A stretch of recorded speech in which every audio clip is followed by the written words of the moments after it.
Amén, gloria a Dios, bendito el nombre del Señor. Una vez más, mis amados hermanos, amigos, el Señor les bendiga.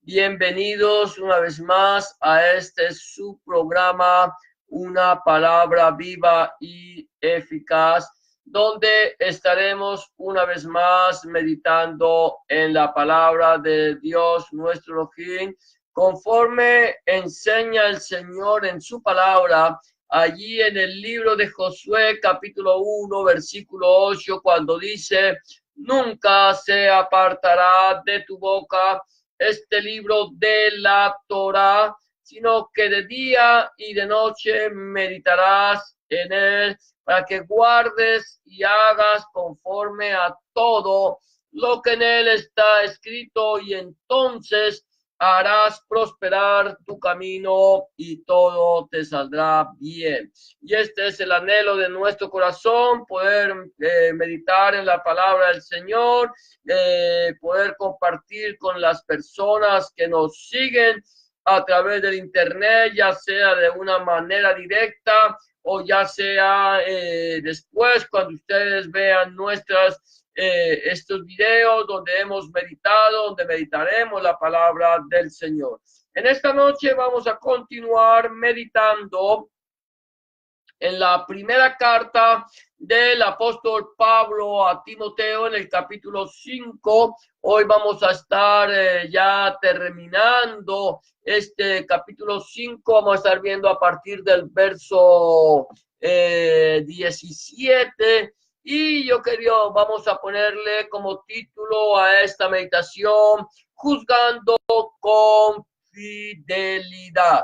Juzgando con fidelidad. Vamos a ver lo que dice el Señor a través de su palabra. Recuerda que estamos meditando en la palabra de Dios, nuestro fin, lo que el Señor nos está enseñando. Dice entonces el versículo 17: los ancianos que gobiernen bien sean tenidos por dignos de doble honor, mayormente los que trabajan en predicar y enseñar.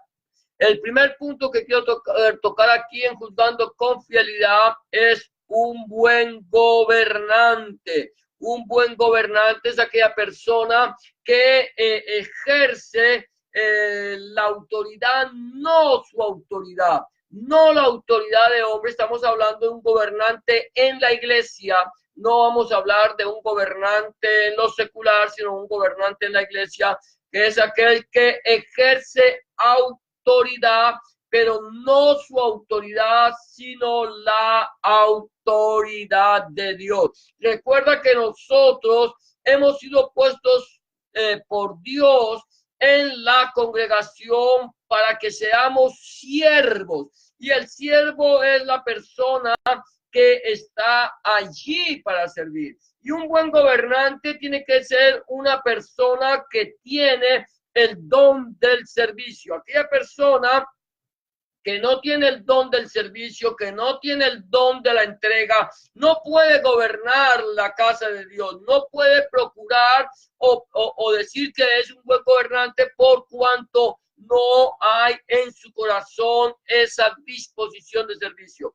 Recuerda que el Señor dice que los que se enseñorean de las naciones, los gobernantes se enseñorean y están siempre por encima de los demás, mas con nosotros no puede ser así, sino que el que se quiera, dice el Señor Jesucristo, Adonai Yahshua Mashiach, el que quiera ser el mayor en la congregación, sea el siervo de todos. Y aquí Pablo es bien interesante, está hablando de los ancianos. El anciano es aquella persona que ha crecido en el Señor. Aquí no cuenta la edad física, sino cuenta la madurez espiritual que esta persona tenga. Cuánto ha crecido el Señor, qué tal es la relación de esta persona con Dios, con su palabra, con la iglesia, con los que le rodean. ¿Cómo está su vida espiritual delante de la presencia de Dios, nuestro Elohim, y delante de la presencia de los hombres? Y Pablo le está diciendo que los ancianos que gobiernan bien, aquellas personas que están ejerciendo la autoridad de Dios, que están enseñando la palabra de Dios, que están dirigiendo la congregación, que están tomando no el control de la congregación, sino que se están dejando usar del Señor y dejan que el Señor sea quien tome este control. Dice que gobiernan bien, dice que sean tenidos por dignos de doble honor. Son personas que uno debe darle el honor por lo que es, no por lo que es él, sino lo que es el Señor en su vida. Y dice aquí que de doble honor, que sean dignos. ¿Por qué? Porque son personas que gobiernan bien, que están entregados a la obra del Evangelio de nuestro Señor Jesucristo. Son personas que son honestas, son personas que no son de doble ánimo, ni tienen una doble cara, no son hipócritas, sino que son personas fieles al Señor y están ministrando la palabra del Señor. Dice que se han tenido por dignos de doble honor, mayormente los que trabajan, aquí lo está hablando bien, los que trabajan en predicar y enseñar. Aquellas personas que están metidas de lleno en la presencia del Señor, en el escudriñar la palabra, en el meditar la palabra, en el vivir la palabra y en el predicar la palabra.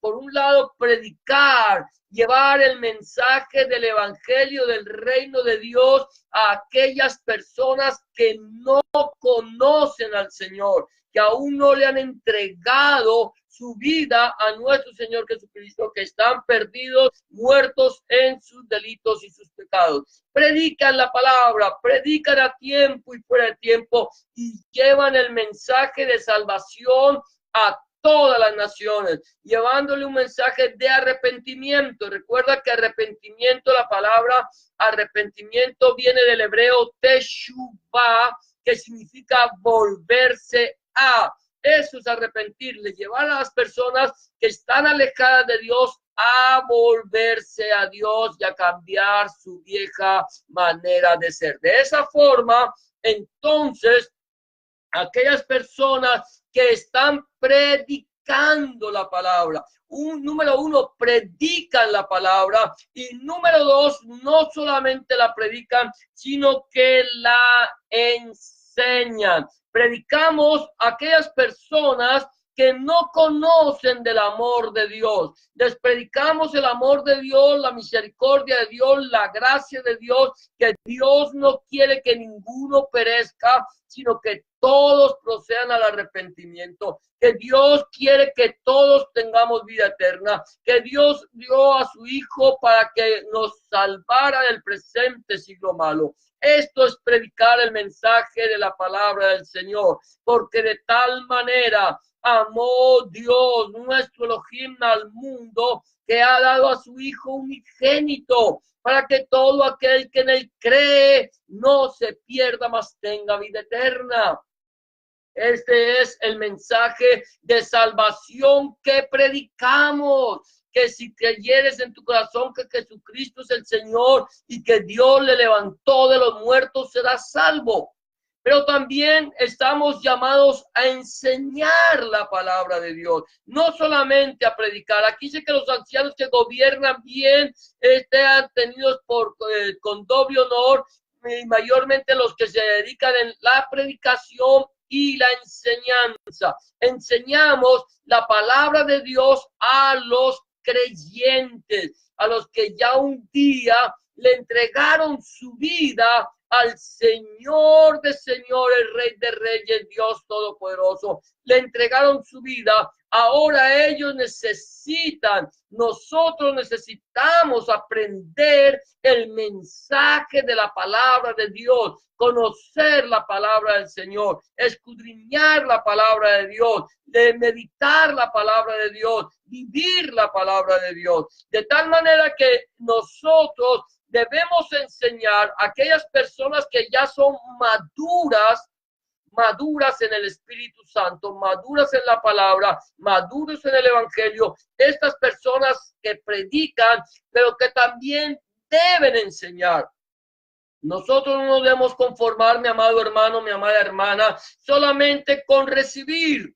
El Señor dice que de gracia recibimos, demos de gracia. Así como el Señor nos trajo su misericordia, ahora nosotros debemos llevar la misericordia de Dios a otras personas, para que otras personas puedan disfrutar de la bendición que Dios nos da a través de la salvación. Pero para que nosotros podamos también disfrutar de eso, llevarle el mensaje a otros, debemos aprender el mensaje de la palabra. Hay muchas personas que infortunadamente están congregados en lugares donde no se enseña la palabra de Dios, donde se enseña que se da como mandamientos, son doctrinas de hombre que aparentemente vienen de la boca de Dios, pero que no tienen fundamento alguno en la palabra. Por eso el Señor dice en su palabra, mi pueblo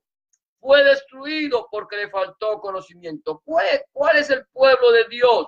¿Quién es el pueblo de Dios? El pueblo de Dios está constituido por dos pueblos. El pueblo de Israel y la iglesia de nuestro Señor Jesucristo. Este pueblo de Israel y esta iglesia muchas veces son destruidos porque no tienen el conocimiento de la palabra de Dios nuestro Elohim. Estamos acostumbrados a tragar entero. Estamos acostumbrados a que nos den de comer, pero nosotros no masticamos el mensaje, no digerimos el mensaje, no discernimos si el mensaje viene directamente de la palabra de Dios por la sencilla razón que desconocemos la palabra. Por eso aquí la palabra del Señor dice que los que gobiernan bien sean tenidos por dignos de doble honor y mayormente los que trabajan en predicar y enseñar. Predicar la palabra del Señor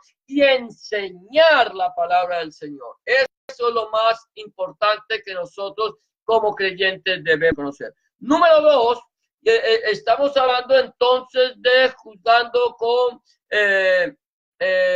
fidelidad. Número 2, el digno, el punto número 2 es digno de su salario. Dice el versículo 18, pues la escritura dice, no pondrás bozal al buey que trilla, y digno es el obrero de su salario.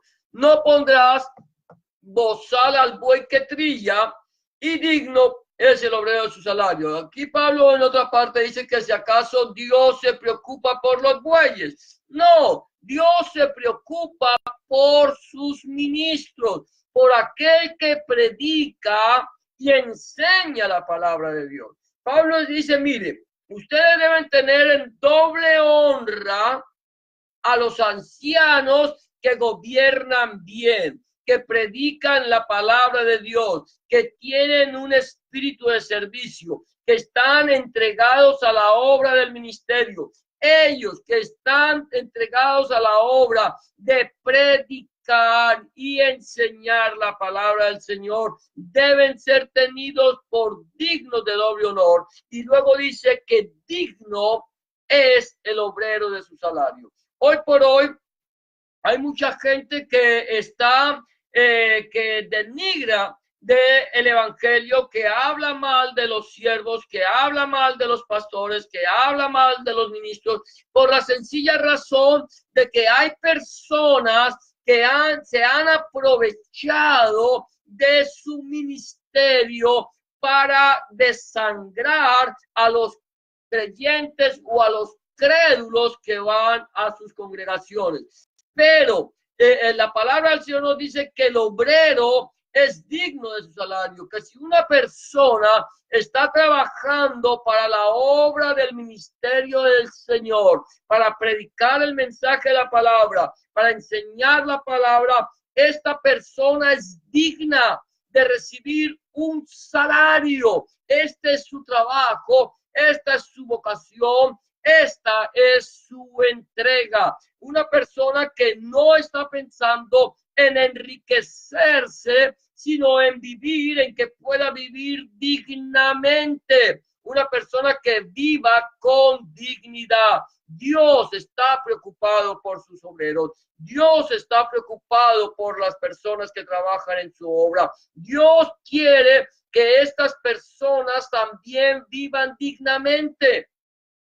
De tal manera que por eso nosotros debemos poder entender el mensaje del evangelio, poder entender que las personas que trabajan en la obra del ministerio deben ser remuneradas económicamente. No trabajamos por salario. Hay pastores que no trabajamos por salario, que no estamos pensando en que nos tienen que pagar un salario. No trabajamos simplemente por eso. Trabajamos por amor a las almas, trabajamos por amor al ministerio, trabajamos por amor al Señor, porque el Señor nos lo ha pedido y porque amamos al Dios de la gloria. Por eso trabajamos. Pero eso no quiere decir que nosotros, como ministros del evangelio, no nos merezcamos que recibamos un salario. Hay mucha gente que dice que hay que mandar al pastor a trabajar. ¿Qué hace el pastor? ¿Qué hace el pastor cuando está en la iglesia, cuando predica, cuando enseña la palabra, cuando visita a los hermanos, cuando está preocupado por la obra? ¿Qué está haciendo? ¿Está descansando? ¿Está durmiendo? ¿Está dado a la vagancia? ¿No está trabajando? ¿Será que el pastor no trabaja al predicar? ¿Será que el pastor no tiene que meditar en el mensaje ni escudriñar la palabra para darle a sus ovejas un alimento fresco, un alimento bíblico, un alimento que les nutra espiritualmente y sirva para su vida diaria? Esto es un trabajo, mi amado hermano. Esto es un trabajo, mi amado amigo. Esto es lo que el Señor nos ha dado a hacer, y nosotros como obreros de la obra somos dignos de un salario, no de enriquecernos ilícitamente. Dios no nos ha llamado a enriquecernos ilícitamente. Aquellos que se enriquecen ilícitamente ya le darán cuentas al Dios de la gloria. Pero, por eso la palabra dice que los que gobiernan bien, los que predican la palabra tal como es, los que enseñan el mensaje de la palabra, sean dignos de doble honra, y el obrero es digno de su salario. Entonces, mi amado hermano, número uno, un buen gobernante debe ser digno de su salario. Ahora, el tercer punto que quiero tocar en esta noche es 2 o 3 testigos. 2 o 3 testigos. Dice, contra un anciano no admitas acusación, sino con 2 o 3 testigos. Mira lo que está diciendo aquí la palabra del Señor. Contra un anciano. Recuerda que cuando estamos hablando de anciano, no estamos hablando de una persona de edad. Un anciano de edad tiene que ser respetado por su edad, que es una persona que ya está entrada en años, y tiene que ser respetado, tiene que ser puesto en eminencia porque es un anciano. Hay que respetarlo. Pero aquí no está hablando de ancianos de edad, sino de aquellos ancianos en la iglesia, en el ministerio, que están trabajando de lleno en la obra del Señor. Por eso aquí algo interesante es que Pablo dice, mire, contra un anciano no admitas acusación, sino con 2 o 3 testigos. Si nosotros vemos que hay una persona, un anciano de la iglesia, que trabaja en el presbiterio, que trabaja en la obra, ya sea un músico, ya sea un predicador, ya sea un hermano que está encargado de recoger las ofrendas, son ancianos, hermanos, son ancianos. Un diácono es un anciano. Cuando yo escucho de alguien, de un anciano hablar, yo no puedo aceptar la acusación contra ese anciano, contra ese ministro del evangelio, si no es con la presencia de 2 o 3 testigos. El Señor Jesús lo estableció, el Tanakh lo establece, la Torá establece que no se puede aceptar acusaciones contra nadie, sino con la presencia de 2 o 3 testigos. Por lo tanto, cuando vengan a ti con chismes, de que un hermano de la iglesia está haciendo algo indebido, yo no puedo aceptar esa acusación cuando viene de una persona. ¿Por qué razón? Porque esa acusación puede ser una difamación, puede ser un chisme, puede ser una mentira, puede ser algo inventado por otros solamente para difamar al anciano. Por lo tanto, Pablo es claro, el Señor Jesús es claro, el Padre es claro al decir que no podemos aceptar ninguna acusación contra nadie, y mucho menos contra un anciano, si no hay por lo menos 2 o 3 testigos. Por lo tanto, nosotros debemos juzgar con justo juicio. Debemos juzgar, mi amado hermano, con fidelidad. Debemos estar muy seguros y muy claros en nuestro juicio. Nosotros estamos puestos, todos nosotros los creyentes estamos puestos para juzgar. Pero si vamos a juzgar con fidelidad, de acuerdo a la palabra de Dios, nuestro Elohim. Ahora el punto número 4 que quiero tocar es reprendido delante de todos. Reprendido delante de todos. Dice el versículo 20, dice, a los que persisten en pecar, repréndelos delante de todos para que los demás también teman. A los que persisten en pecar, repréndelos delante de todos. ¿Qué quiere decir? Que viene un hermano, un anciano, un joven, cualquier persona, un creyente, un miembro de la congregación, y este miembro de la congregación es una persona que pecó.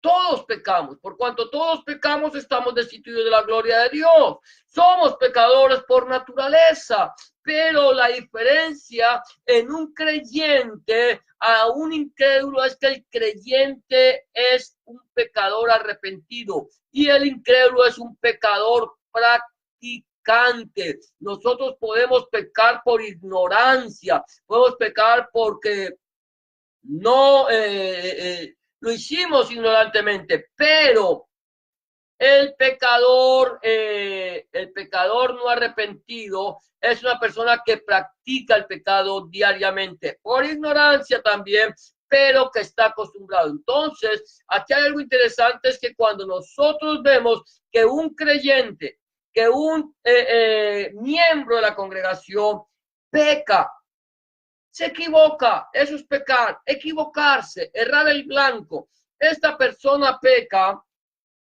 nosotros tenemos que llamarle aparte.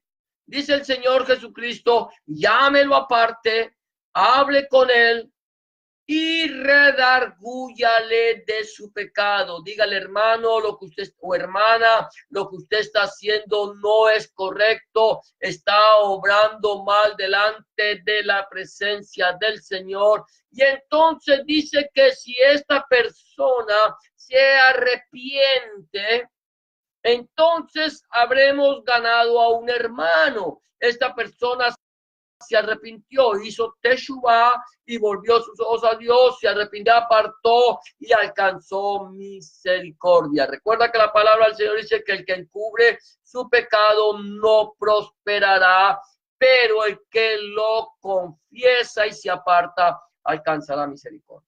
Pero resulta que este hermano que es llamado aparte, al cual tú le hablaste, él persiste en pecar, sigue pecando, no escucha la voz de la exhortación y sigue pecando. Entonces la Biblia dice que llama a 2 o 3 testigos. El Señor Jesús lo dice, el apóstol Pablo lo dice, la Torá lo dice. Toda la palabra de Dios nos enseña, llama a 2 o 3 testigos para que delante de 2 o 3 testigos conste toda palabra. Quiere decir que esta persona es llamada delante de solo de 2 o 3 testigos para que se arrepienta, para que deje de pecar. Es una persona que aparentemente fue lavada con la sangre del Cordero vertida en la cruz del Calvario. Ahora, esta persona le llama la atención y esta persona persiste en pecar. No quiere apartarse de su pecado, quiere seguir en su vieja forma de vivir, en su vieja naturaleza. Entonces el apóstol Pablo le dice a los que persisten en pecar, repréndelos delante de todos para que los demás también teman. El Señor le dice, si no te escucha a ti, si no escucha a 2 o 3 testigos, díganlo a la congregación, repréndanlo delante de la congregación. ¿Para qué? Para que los demás teman, para que los demás puedan saber que nosotros somos cristianos arrepentidos y que no podemos seguir viviendo en el pecado. Y si no escucha, dice el Señor Jesús, vamos a terminar con esto, si no escucha a la congregación, tenlo por gentil y publicano. ¿Cómo está nuestra vida? Ahora, el Señor nos ha llamado a nosotros a juzgar con fidelidad. Debemos que juzgar con fidelidad y vamos a juzgar a los de adentro. ¿Cómo podemos juzgar a los de afuera? Pero nosotros debemos juzgar a los de adentro porque a los de afuera los juzgará Dios. El Señor juzgará a su pueblo también. Pero nosotros podemos juzgar y nosotros debemos juzgar con fidelidad. ¿Cómo estoy actuando yo delante de la presencia del Señor? ¿Estoy actuando rectamente? ¿Estoy juzgando con fidelidad? Tengo a los ancianos de la iglesia que gobiernan bien. Escucha esto, que predican el mensaje de la palabra y la enseñan en doble honra.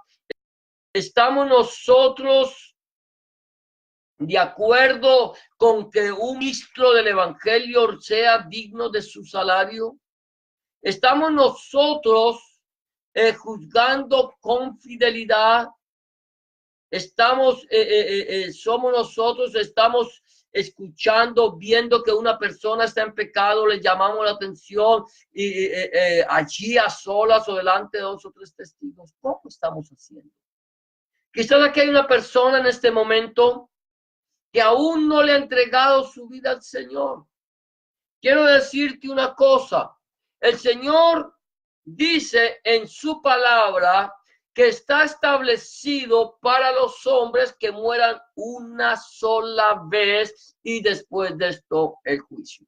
Un día, todos nosotros, absolutamente todos nosotros, compareceremos delante de la presencia del Señor. Unos ante el tribunal de Cristo a recibir su recompensa por lo que ha hecho en el cuerpo, sea bueno o sea malo. Y otros ante el gran juicio del trono blanco. ¿A dónde queremos nosotros comparecer? ¿Queremos comparecer delante del tribunal de Cristo a recibir nuestro premio? ¿O queremos nosotros ir delante del gran trono del juicio blanco para ser juzgados por nuestras obras? La Biblia dice que bienaventurado y santo es aquel que tiene parte en la primera resurrección. La muerte ya no tiene poder sobre él. Aquella persona bienaventurada y santa que tiene parte en la primera resurrección son aquellos que un día le entregaron su vida al Señor Jesucristo para que Él fuera el Señor de su vida y les lavara de su pecado.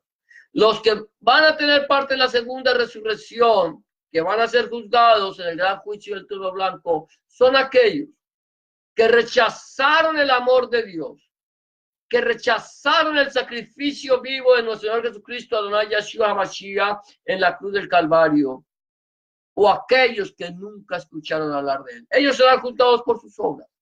¿A dónde quieres ir? ¿A dónde quieres ir? ¿Quieres estar presente en la primera resurrección?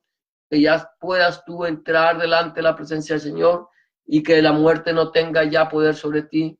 Solamente lo puedes hacer si entregas tu vida al Señor y lo recibes en tu corazón como tu único y suficiente Salvador. Si aún no le has entregado tu vida al Señor, yo te invito a que lo hagas en esta noche, en este momento.